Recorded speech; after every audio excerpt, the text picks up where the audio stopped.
Disney's 25th animated feature, The Black Cauldron, nearly ended the Enchanted Kingdom. Let's examine this weighty box office deuce. The Black Cauldron debuted in 1985. The movie's sinister prologue describes a real son of a bitch king in the land of Prydain who even the gods feared. So they melted him down into molten iron and extracted his evil soul, which became the cauldron. The cauldron is extremely dangerous and has been hidden for centuries. Dangerous enough to raise the dead for an immortal army. We meet Taran, a teen who fancies himself a valiant soldier embroiled against the dark forces. His real job is assistant pig keeper on a farm, and for the most part, Taran kinda sucks. Henwen is one such pig who can generate images of the future when she rests her face in a bucket of water. The farm's owner commands Taran to hide Henwen from the Horned King, who is looking for Henwen, because she can show him where the Black Cauldron is. But Henwen disappears and Taran frantically tries to find her. Gorgi, a cross between Schleprock and Gollum, begins to harass Taran and damn near steals his apple.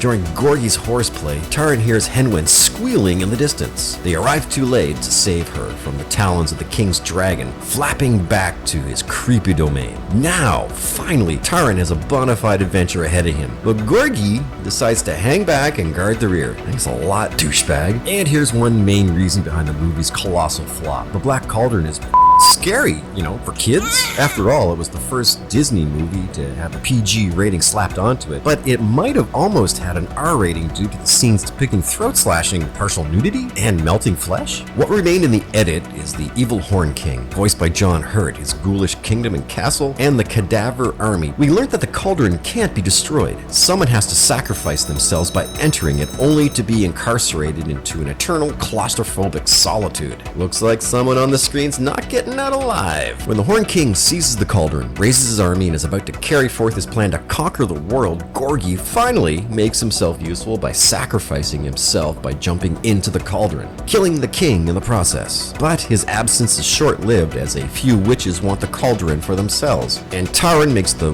worst possible decision ever by agreeing to an exchange if Gorgi is freed. Great decision, idiot. Speaking of which, this movie nearly tanked Disney. The Black Cauldron cost a whopping $44 million to make, and it only raked in $21.3 million in the box office. It was the most expensive animated film made at the time. Disney couldn't unceremoniously bury this loaf fast enough. It wasn't released on VHS until the late 1990s, but a small devout following gravitated to the film, but it wasn't enough to elevate it anywhere close to the classic animated adventures Disney had hoped it to be. Whoopsie!